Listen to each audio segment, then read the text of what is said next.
Okay, so today I'm interviewing Thomas Rouprich for my oral history interview at UNO. And it's taking place at my grandpa's house.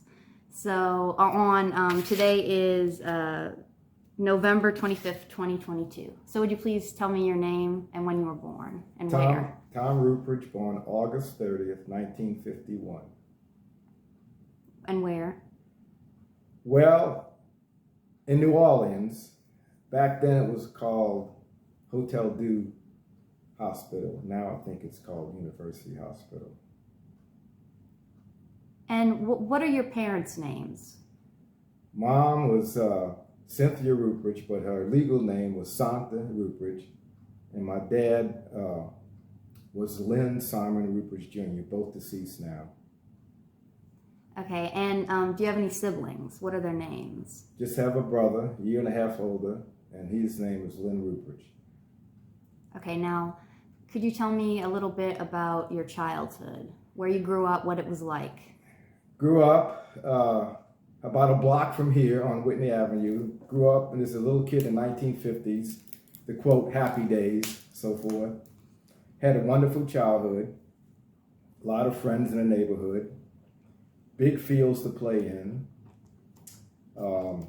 We had our first house, and some of the favorite things I remember is when I was 4 years old, my Uncle Joe took my brother and I, mom and one of my aunts to Disneyland. I think it was the first year that it opened. And for a small kid, 4 years old, it was like Christmas and birthdays all rolled into one. Great. And then Saturday mornings were my favorite because I'd get up in the morning, eat breakfast about 8 o'clock. We had a black and white TV in the front room, watched all my shows. Long Ranger, Roy Rogers, Rama of the Jungle, Yogi Bear, all of that. So sometimes I wouldn't leave until about 11 o'clock in the morning, unless my friends in the neighborhood had something special going on, and I'd leave and go play with them. So great childhood. Like I said, a lot of friends, relatives around, big areas of open areas to play in. Mm-hmm. So what were your favorite activities as a child? What kind of games did you play? Oh, we played, cowboys and Indians, of course, and we had small dogs at the time, so we'd run around in the yard. Like I said, we had a big backyard, and there was some children who rented apartments below my grandmother's house, my dad's mom, and we played with them, of course. Football in the backyard, and we used to build like little cabins made out of weeds and sticks and stuff like that. So just a great childhood, really, really fun time. And did you get along with your brother? Well, kind of, we were always different, and to this day, we have different interests. But, we had some friends about our age in the neighborhood that we played with, So yeah, we had a really fun time in the 50s, growing up in the 50s.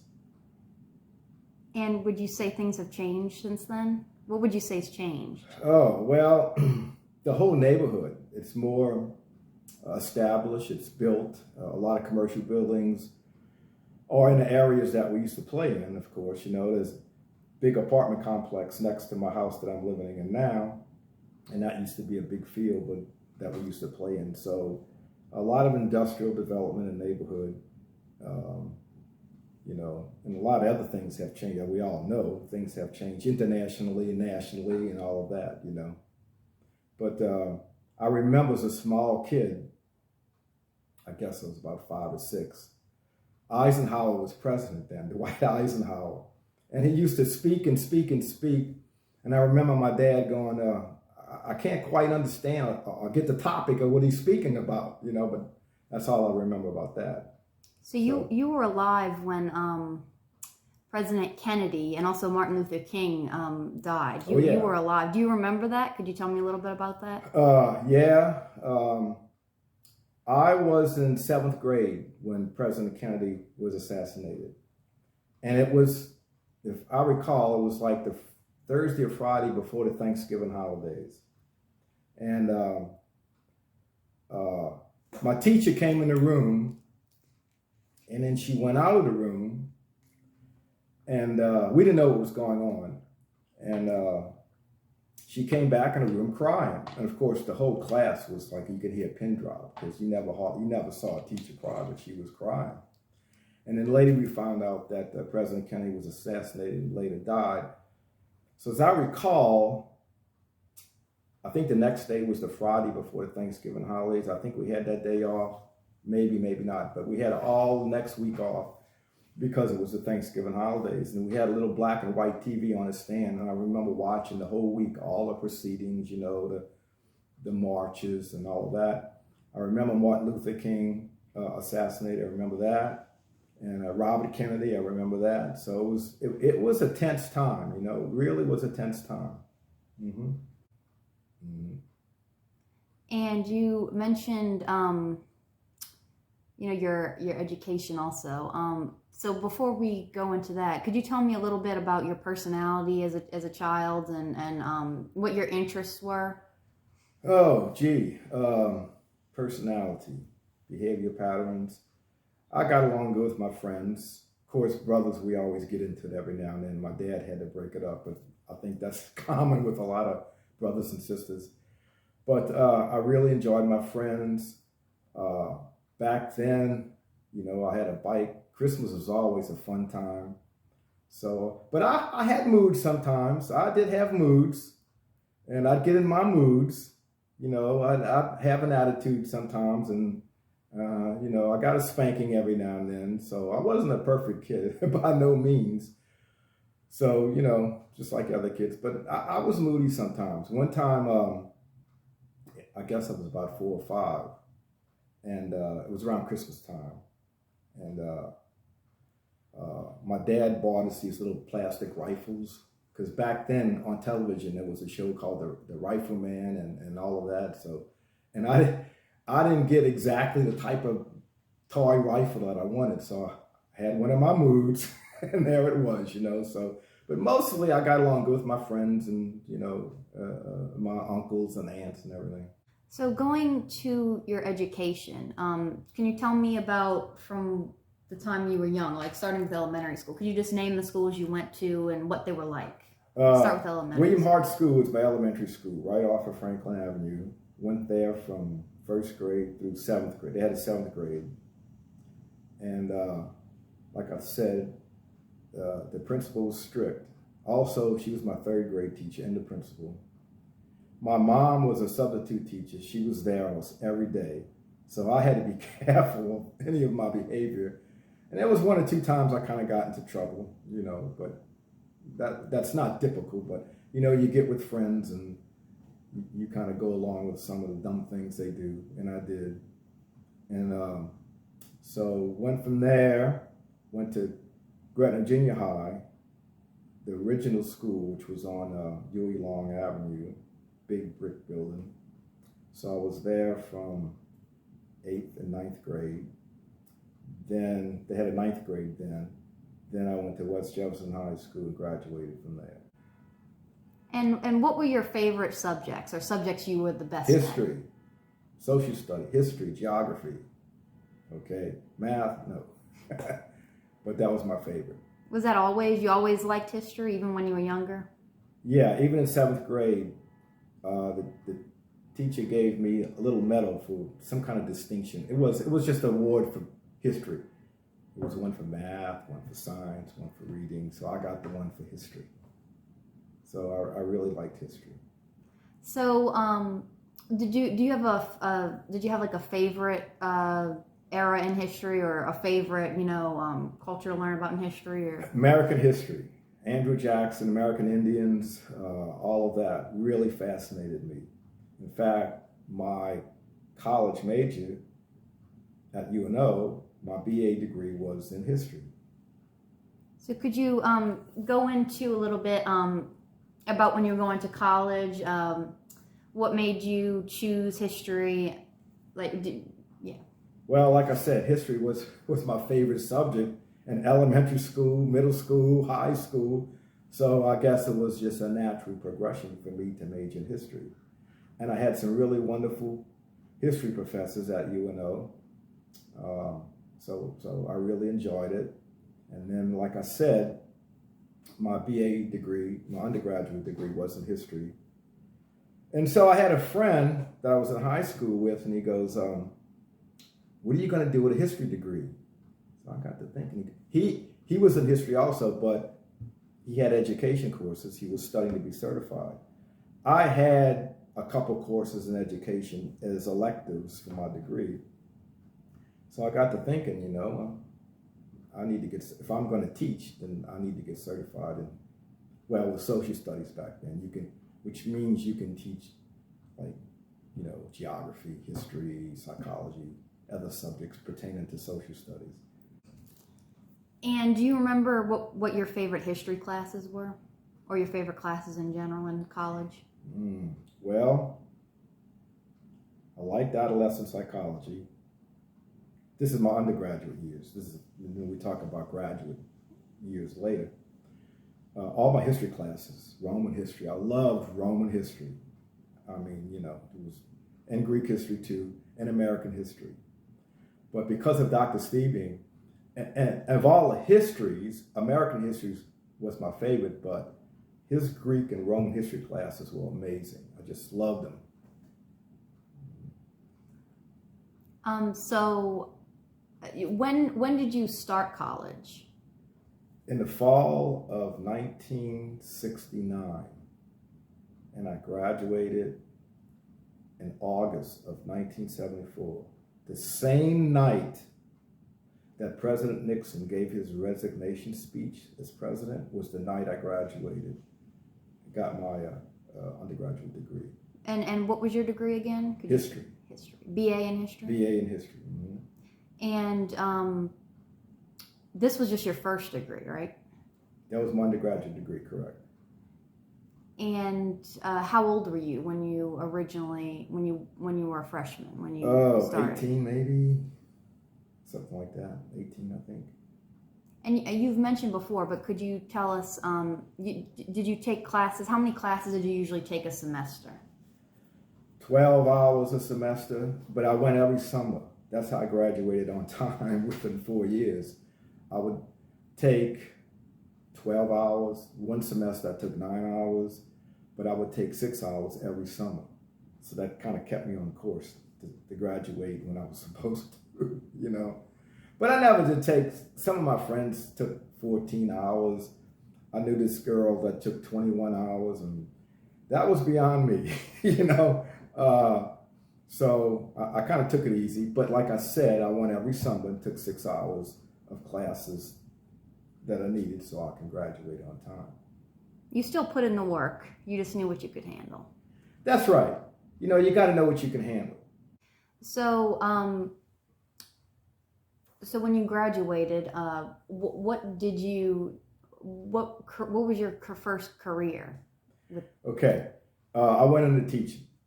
In fact, my mother got me the first teaching job, Little Catholic School in Marrero. But I wasn't certified at the time. I had a BA in history, and I had about 9 hours of education classes. So I was there for 2 years. There was a nun who was the principal who hired me, but she left, and a younger gentleman came in as principal. So he came to see me, and he goes, I know you're not certified, and I'm trying to get all certified teachers at the school. So I'm not going to be able to keep you. So I went back home, talked it over with my mom, and she goes, you like teaching? I said, yeah. Well, why don't you go? I had some money saved. Why don't you go back and get certified? Which I did. It took me 3 semesters, did my student teaching, did well and all of that.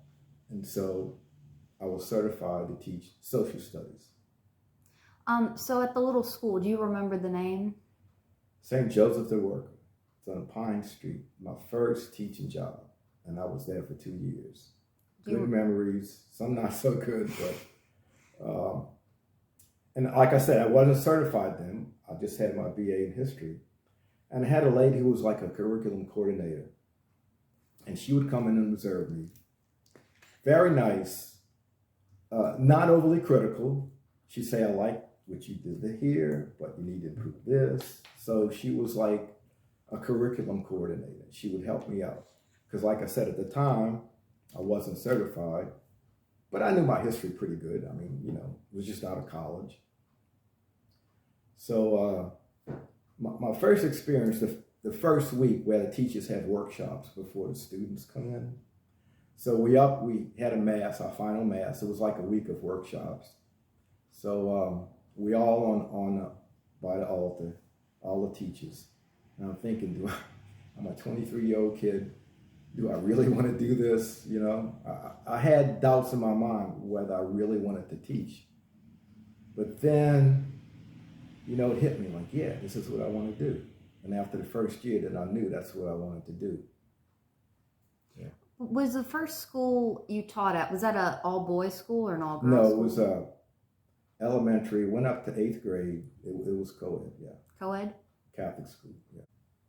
And you enjoyed overall your first job? I really did. I liked the students, and I had a few rough ones, but basically I liked it. I really did.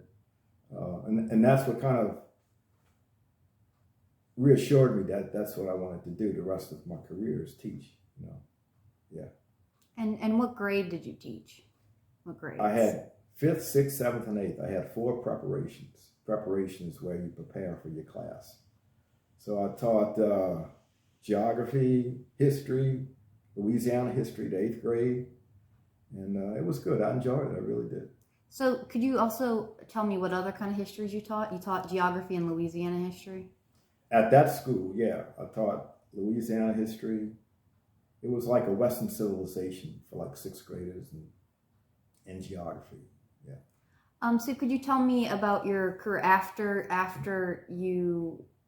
that job ended, your first job? What was your next job? Where did you teach? Okay, well, like I said, I took some time off to go back and get certified. And you said that took 3 semesters. That took a fall, a spring, and a following fall. So then I became certified, which meant I could teach social studies. But back then, there were 3 types of certificates. There was a type A and B, which required a master's degree, and a type C. Well, to get a type C, you had to teach 3 years in your field, which meant I had to teach 3 years in social studies.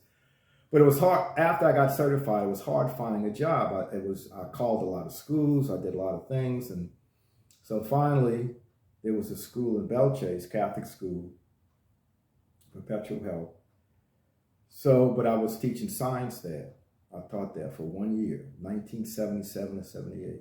And could you repeat the name of the school, please? Perpetual Help. It's in Belchase, Catholic school. Could you describe, was it co-ed? Yeah, it was elementary school, co-ed. And I taught science for 1 year. Science? What kind of science? Yeah, it was just general science. And it's not what I wanted to do, but it was the opening. And it wasn't in my field. Like I said, to get a type C certificate back then, you had to teach 3 years within your area. But it was a job in a Catholic school. And I enjoyed it. It was general science. But it wasn't the area that I was certified in or got certified in. So finally, I was looking in the paper for other help wanted for teachers in social sciences and social studies. So there was an opening at Mount Carmel Academy, all girls high school, well-known, great school out in off of Robert E. Lee. So I applied, and I got the interview. So principal interviewed me. She goes, okay, would you come in for a group interview with your other teachers applying for the same position, right?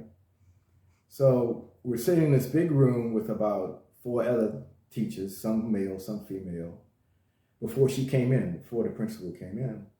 So I'm sitting there and I'm thinking to myself, what am I doing here? These people, some probably have master's degrees, have been teaching for years. What chance do I have of ever getting this job?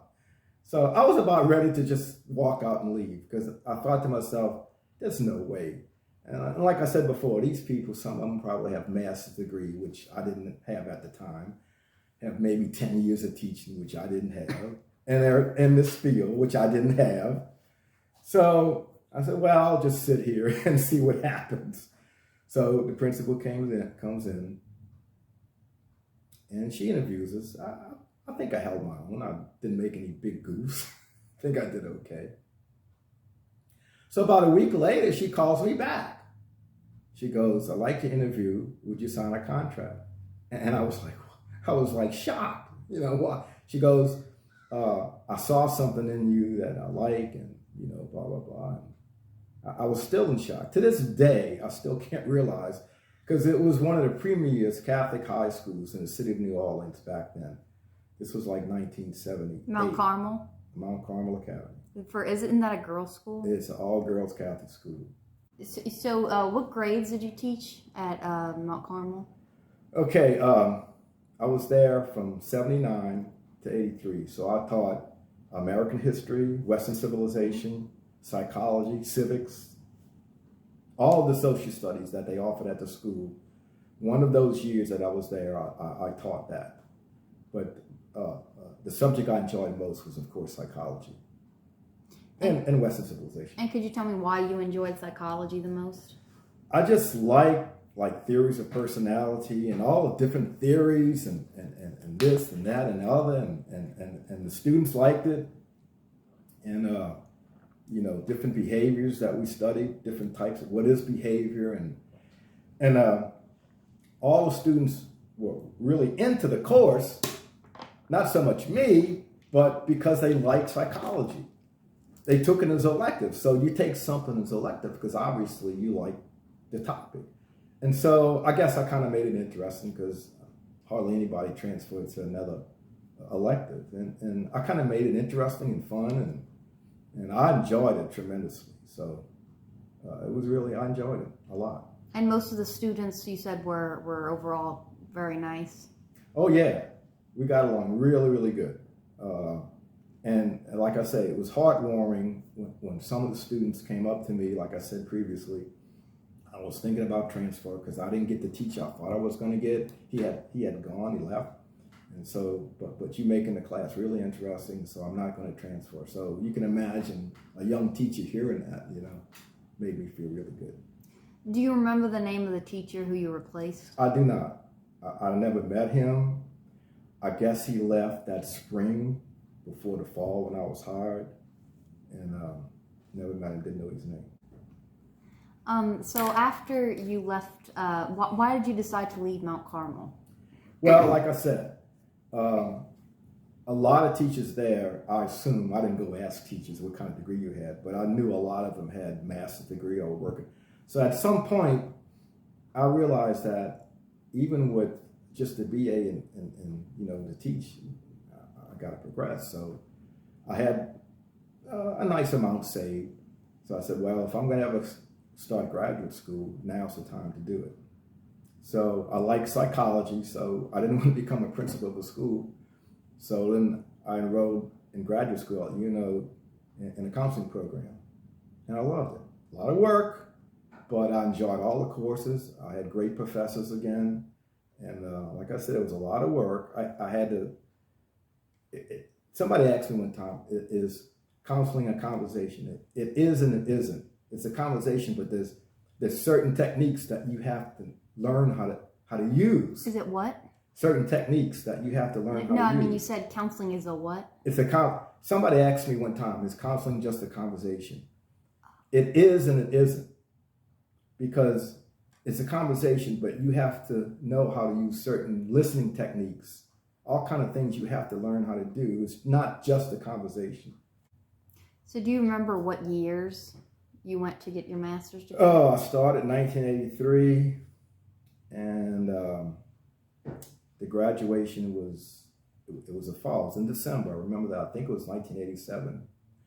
But before you get your master's, you have to take a big test. A big comprehensive test. And you have a lot of time to prepare for it. It took me, I studied for about 8 weeks. I knew about what I was going to be asked on this test. Theories of counseling, case studies. So like I studied for 8 weeks, all day. For 8 weeks I studied. And I had like 8 of these little blue books. I don't know if you know what a blue book is, but it's this little book. It's blue, and you write in it. So I had about 8 of those with me. So it was on a Saturday, and you had all day till like 8 to 4 or something. So you get an envelope. It's an envelope, and the proctor calls your name. So call my name, come up and get the envelope, open it up, and there's 4 questions. And so I said, okay, I liked them because I studied the exact 4 questions that was on there. So then I started thinking before I did the first question. It took me about 40 minutes. Okay, finished with that, put that blue book aside, then I did the other questions. So I was in there about a good 4 hours maybe. And then you don't get a grade. You get a letter in the mail just stating whether you pass or fail. It's no grade. So here comes the letter. So I open it up, I look at it. I thought I did well, and I did, I passed. If you don't graduate, you don't get your master's. And do you remember what year this was when you?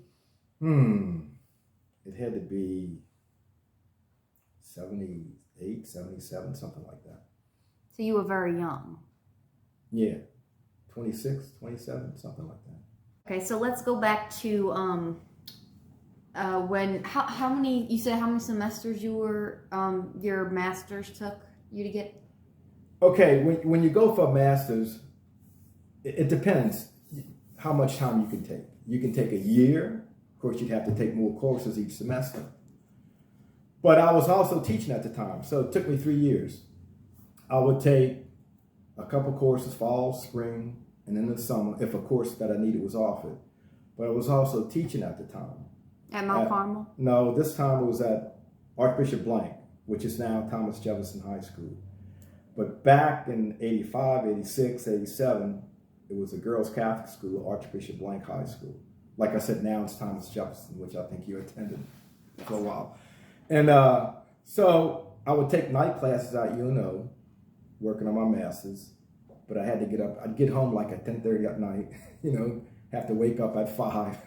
And so some days I'd be teaching and my eyes are up going, gotta stay awake, So, but it was hard because, as soon as I got off of teaching, I came home. Of course, I had lesson plans to make and papers to grade. Plus, I had my academic work. So it was a lot of work. So sometimes, Victoria, I look back at that time and go, I wonder how I did all that, grading all those papers, making all those lessons, plus doing the academic work at school. But a lot of teachers do it. A lot of people do it. So at Archbishop Blank, what grades did you teach? I taught civics and American history and war history. I mean, what grade? Ninth through 11th. So how long were you with Archbishop Blank? How long did you teach there? Year and a half. And the mid-1980s? Yeah, there was a big downturn in student enrollment. So I was a new teacher replacing another teacher. So the other social studies teachers were there years ahead of me. So being a new person, I was the first one to let go. So, okay. And I understood that. And the principal told me, he said, you did a good teaching job, but you're the newest person. And the other social studies teachers were there years longer than me. So what I did at that time, I just went on and finished my master's degree and went on from there. So could you please tell me about, I guess, your journey with education after you left Archbishop Blank? So you could tell me, like, in general, what schools you taught at, what you taught. Like I said, I finished my master's work, and I tried to get a counseling job at other schools. I went to other schools to be interviewed, but at that time, I think it was really hard. But I really wanted a counseling job, but it was really hard to get one. And I had applied a lot of different schools. So anyway, there was a junior college on the West Bank called Phillips Junior College. What was it called? Phillips Junior College. It's off of Barataria, if I recall. So I went for an interview there. It was a junior college. So I got employed there, but it was only a part-time position. So I stayed. And all during this time, I was still looking for a counseling job, but I taught psychology there, history there, because the dean knew my background, that my undergraduate degree was in social studies. So then there was another Phillips Junior College opening on the East Bank near Clearview Shopping Center, around that area, off of Clearview. So I taught there. So I taught at Phillips Junior College from, I'd say, about 7 years before I got my first counseling job. And do you remember what time you taught at Phillips Junior College? Oh, it was like, let's see. Let me think now. Like 88 to 1996. It's 8 years. Yeah. And I like teaching at the junior college, but it was mostly semester by semester, part-time, wasn't full-time, so I wasn't making a lot. And it wasn't in my field. And all that time I was still applying whenever I saw a counseling position, but it was hard to get. Apparently it was really hard to get. And then I finally got my first counseling position. So could you tell me about where you got your first counseling position at? Yeah, it was a independent school. It wasn't a Catholic school. It's called Ridgewood Preparatory School. It was in the Metairie off of Pasadena. And so there was an opening. I applied for it. It's a unit school, which means you have elementary, middle, and high school. So the headmaster interviewed me, and I guess he liked the interview. The previous counselor had left, and so he hired me, and so I was there for 7 years. It was a lot of work. That's where, Victoria, I really learned what a counselor does in the school. I mean, I took all the counseling classes to get my master's, and they were all interesting, and I learned a lot. But actually, being a counselor in a school, you see what counselors really do. And it's a little bit of everything.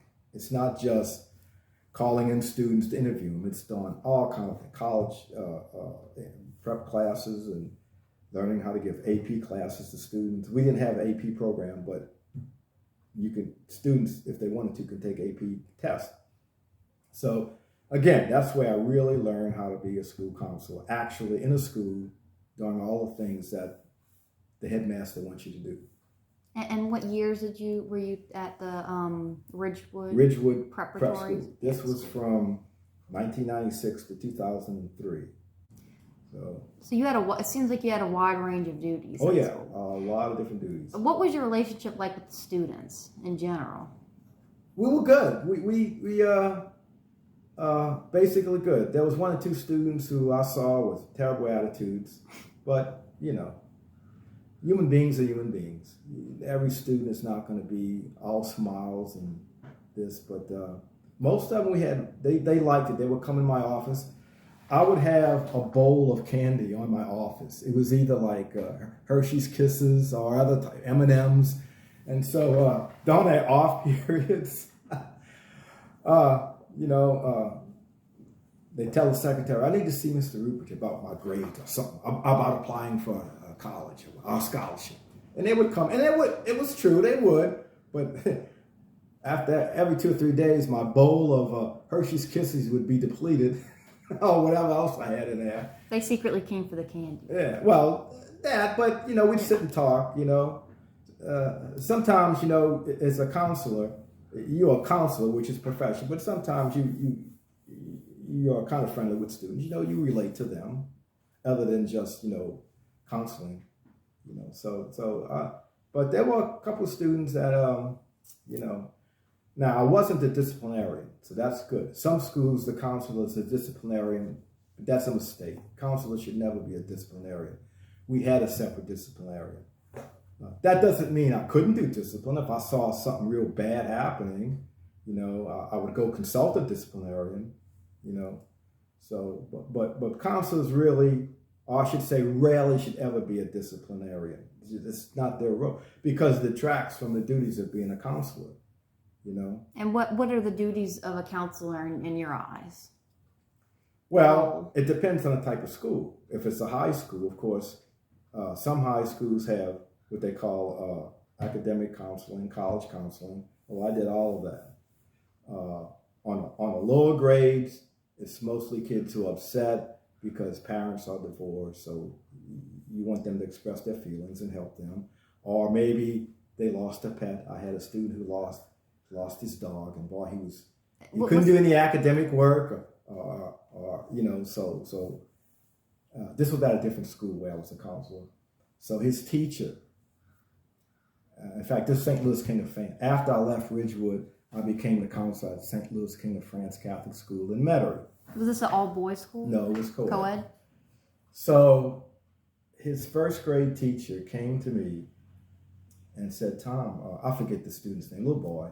He said he's crying all day, didn't take his spelling test, won't do any of his work. He said he lost his dog. And, for a child to lose a dog that you've been close to, when I was 5 years old, I lost a dog called Blackie, and it really upset me. Anyway, brought him to my office, and I forget the student's name, been so long ago. So I said, why don't you do this? I gave him do a little journal. I think I gave him a little journal I had in my office. I always kept stuff in my office. And I said, draw me a picture of your dog and write some fun times you had with him. And he did. So I brought him back to class. I mean, he was a little bit better. I said, well, whenever you feel bad, just take a look at the picture of the dog that you drew. So his first grade teacher goes, that was a good idea, So a couple of days went by. He'd come see me. We'd walk around the campus during lunchtime recess and all, And do you remember what years did you teach at the school? There, 2003 to 2011. So it's what, 8 years, 8 years, yeah. Thank you for sharing that. And along with that, I was going to ask, are counselors bound by confidentiality? To a certain degree. Could you describe what I mean by that? If a student came to me in my office and and they say, I need to talk to you about something, something that happened with my uncle and me, of a physical nature, inappropriate physical nature, we'll say that. Okay. Then if it's a female, I would bring in another female teacher or assistant principal or that student's teacher, and we talk about it. Sometimes I'd have to call Child Protective Service, CPS. If a students are being abused, under the law, an educator has to do something about it. Call CPS. You can't just throw it out the window, forget about it. You can't do it. That's called a mandatory reporter, which I was.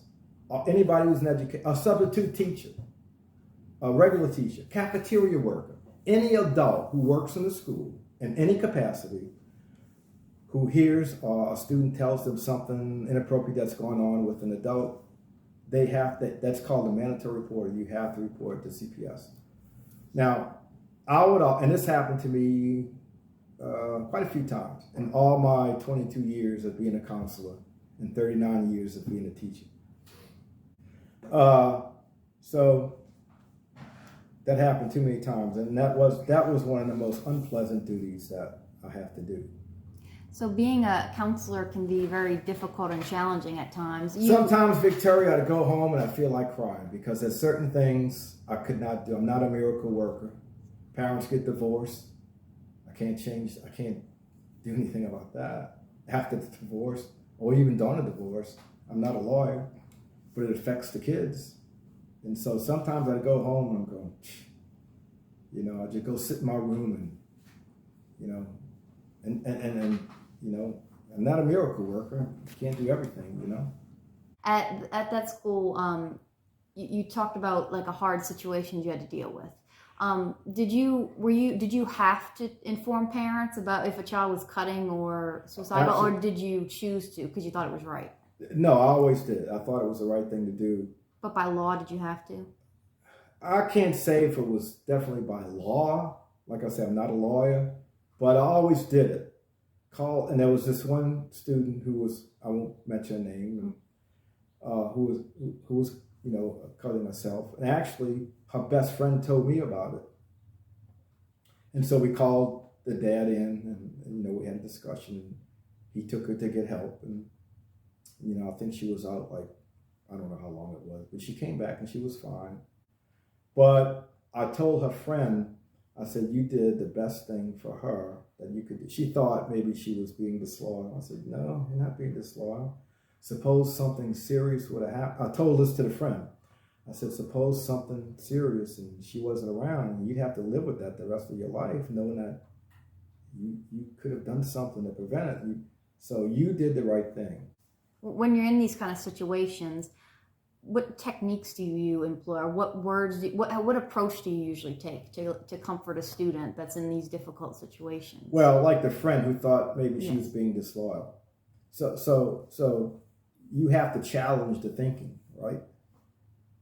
Her thinking was she was being disloyal. So as a counselor, you have to challenge that mindset some kind of way, students who have inappropriate thoughts, and bad thoughts or negative thoughts, irrational thoughts, you got to challenge. That's my approach as a counselor. There's all theories of counseling, but the one I like to use is called the challenge approach. The theory is called RET, rational emotive therapy. What's it called again? RET? RET. It's a theory of counseling. It's called rational emotive therapy. And I'm not an expert, far from it. I know a little bit about it, enough that I think I can use some of it. But there are whole courses, there are whole schools on that. The way I challenged her thoughts of disloyalty was to get her to believe that you maybe could have saved her from doing something where she might not even be here. So think of that, and if you didn't come to me, you'd have that to live with the rest of your life, knowing that you could have done something and didn't. So I want to compliment you and saying that you did the right thing. And so she stopped crying, and I guess she thought about it, That's what I'm saying, Victoria. That's one of the best courses at graduate courses, the different theories of how you can deal with or help people. That's why counseling and social worker, psychologist, that's called the helping profession. That's why it's called that. So did you, over the course of the years, ever build relationships with specific students? Like, did you see more of like specific students than others, and like built relationships with them? I can't say if any one or group of students. My psychology classes, when I was teaching at Mount Carmel, we had a good relationship teaching. They liked the class. I liked the students. We would laugh a lot, So, yeah. So after the last job you described that ended in 2011. The school where I retired from. That was where you retired? No, I retired from St. Andrew Apostle, another elementary Catholic school in Algiers. I was there for 2 years. Then I retired. And what year did you retire? 2013. I was there for 2 years. And it got to a point, I could have gone on. I got along with the pastor of the school. We were good friends, nice guy. Father John, we call it.